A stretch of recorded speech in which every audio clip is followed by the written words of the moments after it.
La nouvelle est enfin tombée. Le couvre-feu serait ramené de 18h à 22h selon le journal gabonais en ligne Gabon Actu qui lui détiendrait cette information d'un communiqué du ministère de l'Intérieur. Les détails dans cette édition d'information. Nous parlerons également de la visite de courtoisie de l'ambassadeur de France au Gabon à la mairie de Libreville. Et puis en international, en Côte d'Ivoire, l'ancien président Laurent Gbagbo définitivement libéré par la Cour pénale internationale.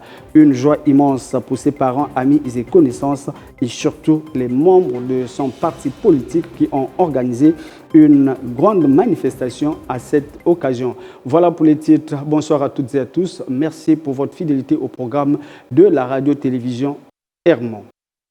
Visite de courtoisie de l'ambassadeur de France au Gabon, Philippe Autier, à la mairie de Libreville. Une occasion pour ce dernier de féliciter le nouveau maire élu Eugène Mba. Les détails sur ces images de Floris Mapango avec Ortega Otoin Zogo. Suivant.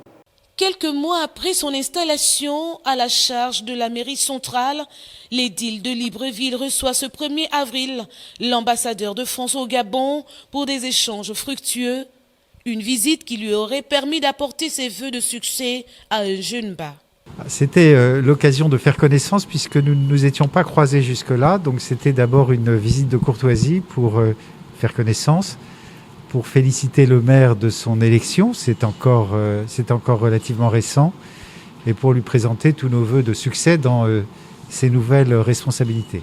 En matière de gouvernance de collectivités locales, le lien entre Libreville et Nice, une des villes de France, se renforceront malgré la difficulté sanitaire que court le monde entier. Nous avons un outil qui s'appelle la coopération décentralisée et qui fonctionne à Libreville, puisque Libreville est en relation avec la ville de Nice. C'est une coopération qui, évidemment, par les temps qui courent de Covid, est un peu compliquée parce que la coopération décentralisée suppose de se rencontrer. La visio c'est bien, mais le présentiel c'est bien aussi et c'est parfois nécessaire, ne serait-ce que pour lancer le mouvement. Donc les temps sont un peu compliqués de ce point de vue-là, mais le maire nous a confirmé qu'il comptait bien relancer cette coopération avec la ville de Nice. Alors on a fait un peu le tour d'horizon de ses objectifs, de ses ambitions, de ses priorités depuis la collecte des ordures ménagères, en passant par le culturel, en passant par... Évidemment, on a passé beaucoup de temps sur la Covid.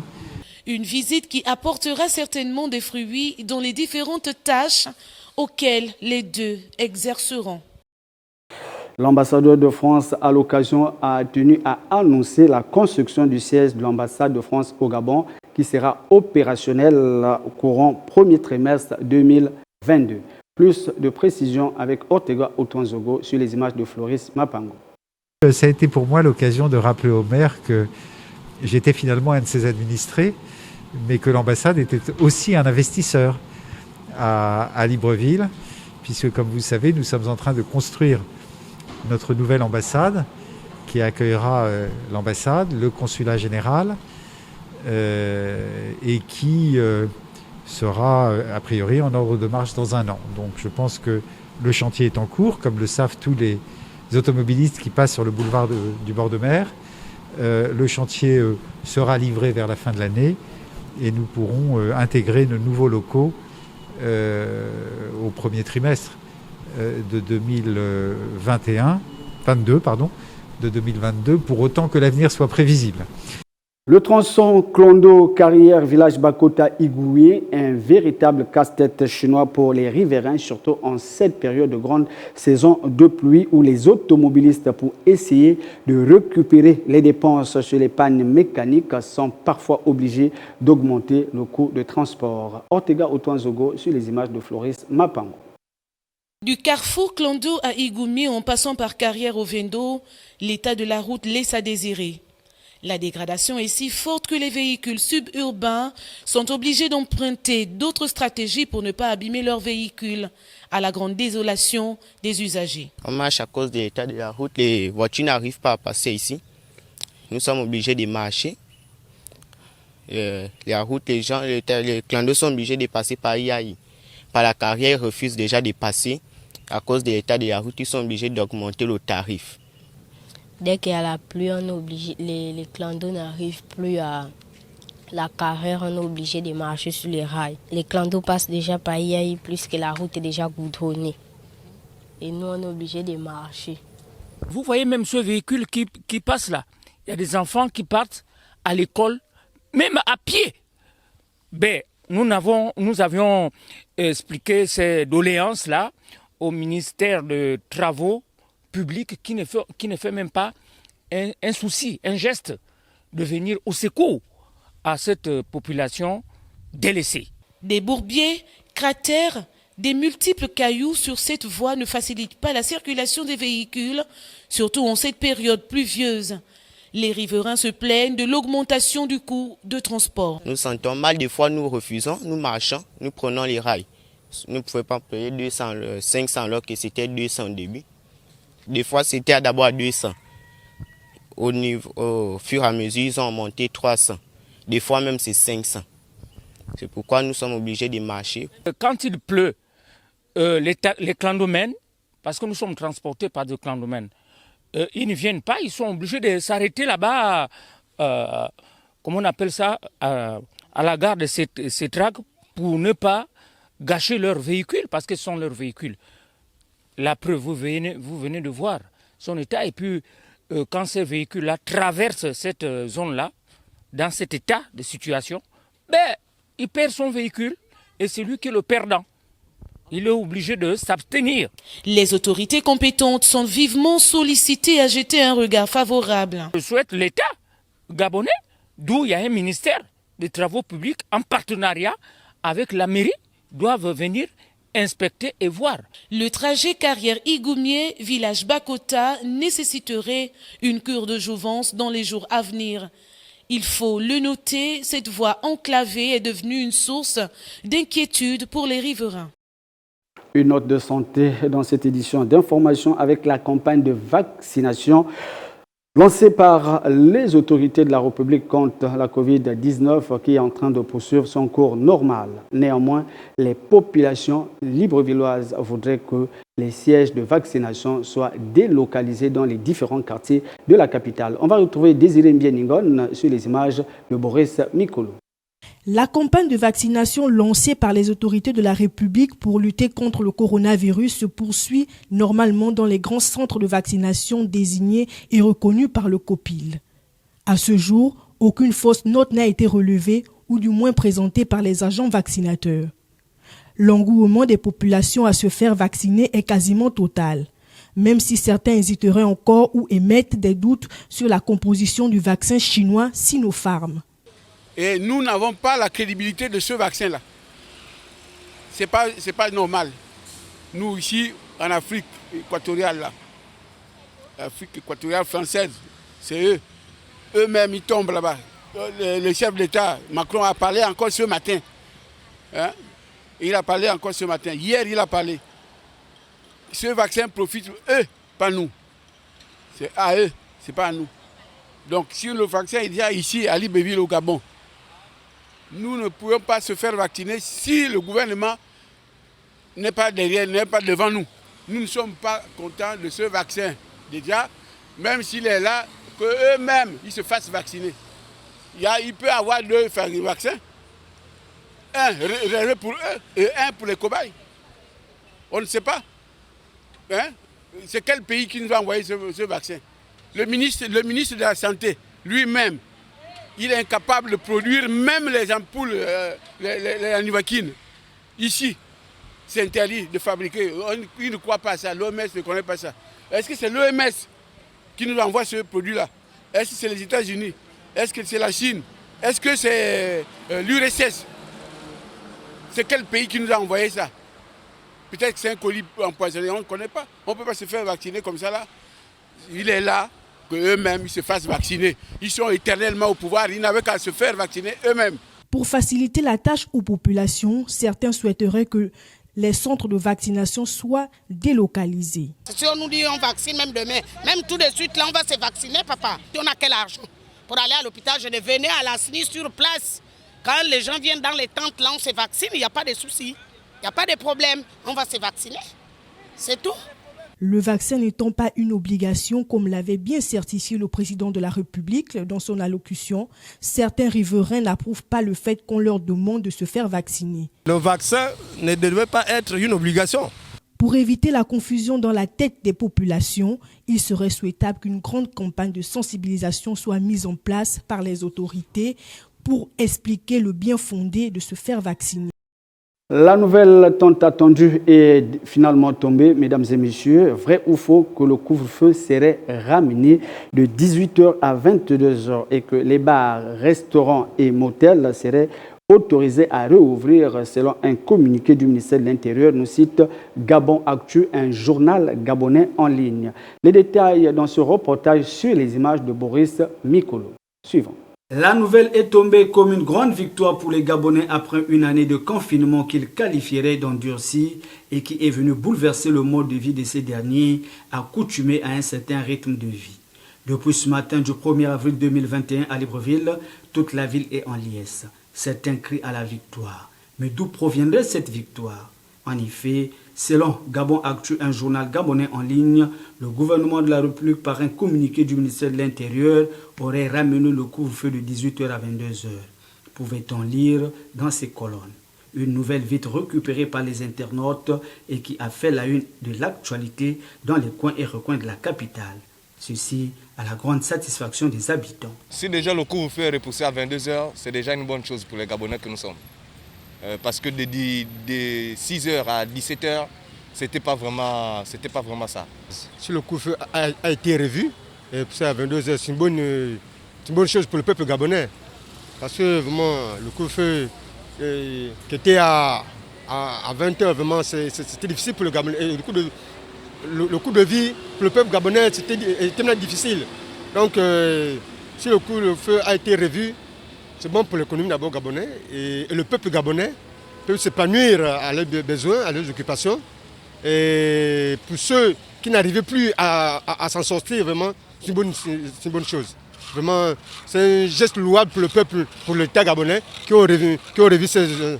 En tout cas, je remercie encore l'État gabonais. Maintenant, ça nous fait du bien parce qu'on habite loin, on vend. Ça nous fait du bien, on sait que non, ça nous arrange. On respecte les mesures barrières.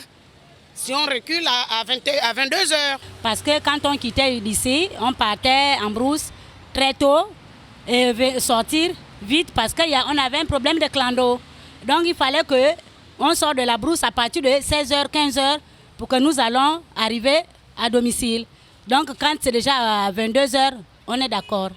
Selon Gabon Actu toujours, les bars, boîtes de nuit, restaurants et motels seraient autorisés à rouvrir tout en respectant les mesures barrières. Concernant les motels, si les motels aujourd'hui s'ouvrent, le plaisir il est partagé. C'est très beau, on ne peut pas vivre sans motel.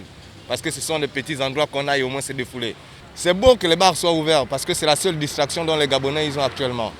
Après le travail, il n'y a pas de loisirs, il n'y a pas d'épanouissement. La majorité aille se défouler et régler leurs problèmes, c'est dans les bars. Moi je dirais que c'est beau et je loue bien la décision de l'État, voilà, qui vient à peine de déconfiner jusqu'à ce niveau. Le plaisir, il est partagé. En tout cas, c'est le seul loisir que le jeune Gabonais a pour le moment. Il y a d'autres aujourd'hui, ils ne travaillent pas, mais ils passent son temps au bar pour essayer de s'épanouir au lieu de rester assis à la maison. Voilà, donc moi, je loue vraiment ça. Et moi, je dirais que c'est vraiment mieux pour les Gabonais aujourd'hui. Pour ceux qui sont assis à la maison et qui ne sont pas au courant, quand ils seront au courant, ça risquerait d'avoir même une fête au Gabon. Puisque depuis un moment donné, les bars sont fermés, les jeunes n'arrivent plus à s'épanouir, les boîtes de nuit sont fermées, on n'arrive plus à se lâcher, ni à se divertir. Il n'y a pas de divertissement. C'est le seul divertissement dont le jeune Gabonais ne peut avoir aujourd'hui au Gabon. Mais les bars, si c'est ouvert, c'est normal pour nous les buveuses. Nous les mamans, on accepte jusqu'à 22h, au lieu de 18h. Cependant, les plages resteront fermées au grand public, les manifestations publiques de plus de 30 personnes interdites, le nombre de personnes dans les taxis n'est plus limité. Ce communiqué ferait également état de la suppression de tests PCR et pour aller d'une province à une autre, le carnet de vaccination Covid-19 serait obligatoire. Mais lorsque aujourd'hui on dit maintenant que pour voyager, il faut maintenant avoir une carte de vaccination. Donc maintenant, Est-ce que c'est maintenant la parole du gouvernement qu'on doit suivre ou c'est la parole du chef de l'État qu'on doit suivre? Parce que moi, je n'arrive pas à comprendre. Hein? Alors donc là, ça veut dire qu'en ce moment, donc, ça devient maintenant une obligation. Puisque ça a été dit que ça ne devait pas être une obligation. Mais pourquoi est-ce qu'aujourd'hui on dit maintenant que pour qu'on puisse voyager, il faut avoir une carte de vaccination? Donc ça veut dire pour moi, donc moi je trouve vraiment que ça devient maintenant une obligation. Et ce n'est pas normal. Vrai ou faux, l'information serait à vérifier car celle-ci ressemblerait à un gros poisson capitaine pêché par les armateurs gabonais au large et qui serait en manque de consommateurs. Alors, à ceux qui prendront le risque de le consommer, nous disons bon appétit. Ce communiqué n'est pas loin d'être un gros poisson d'avril, surtout que nous sommes aujourd'hui le jeudi 1er avril 2021. C'est par cette note du couvre-feu que nous allons faire un tour à l'étranger, au Cameroun précisément, où le choléra refait surface après une période d'accalmie. On va retrouver nos confrères de la presse internationale pour les détails. Le choléra refait surface au Cameroun après une accalmie de quelques mois, conséquence selon les experts du programme de surveillance épidémiologique et de vaccination du niveau d'insalubrité dans de très nombreuses villes et villages du pays. Une campagne de vaccination a donc été lancée pour contrer la maladie déjà bien installée.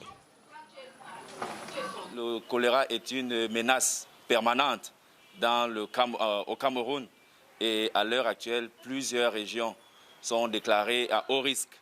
Et ce sont ces régions qui vont connaître une campagne de vaccination réactive.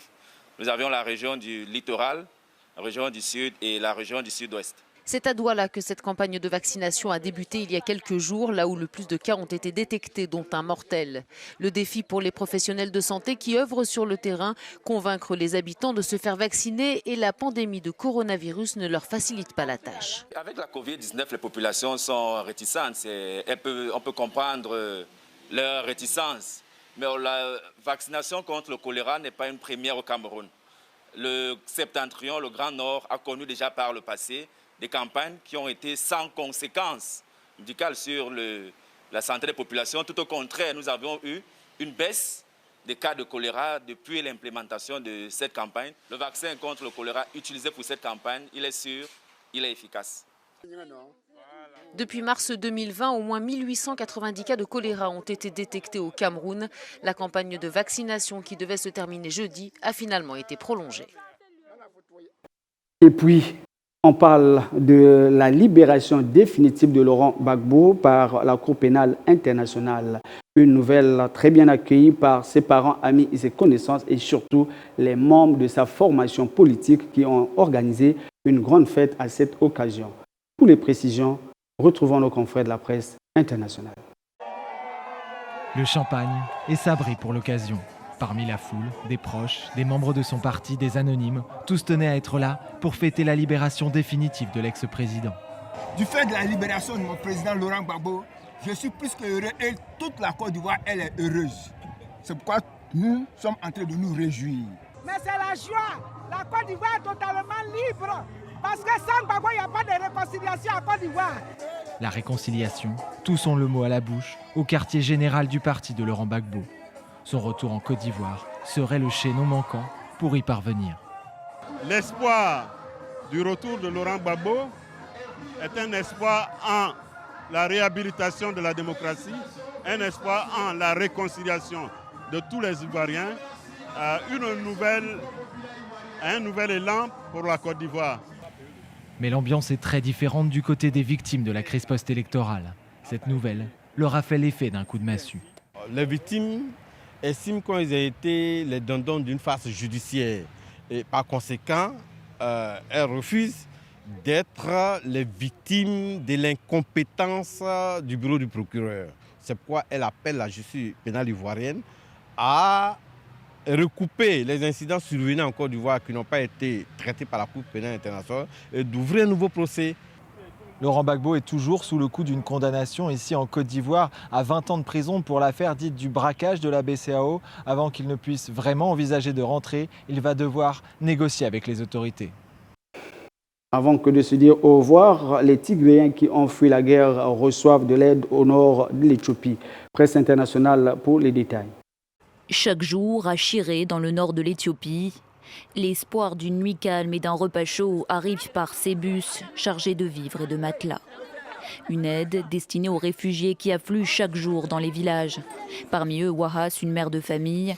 Comme des milliers de Tigréens, elle a fui les combats en novembre dernier. Je passe mon temps à mendier de village en village. Nous sommes venus dans ce camp parce que nous avons entendu dire qu'il y avait de l'aide ici. Mais il n'y a pas beaucoup de nourriture. J'ai pu obtenir de l'aide uniquement pour mon bébé de 7 mois. Ces dernières semaines, selon des responsables tigréens, les forces Amhara du nom de la grande province voisine expulsent par milliers des Tigréens de l'ouest du Tigré.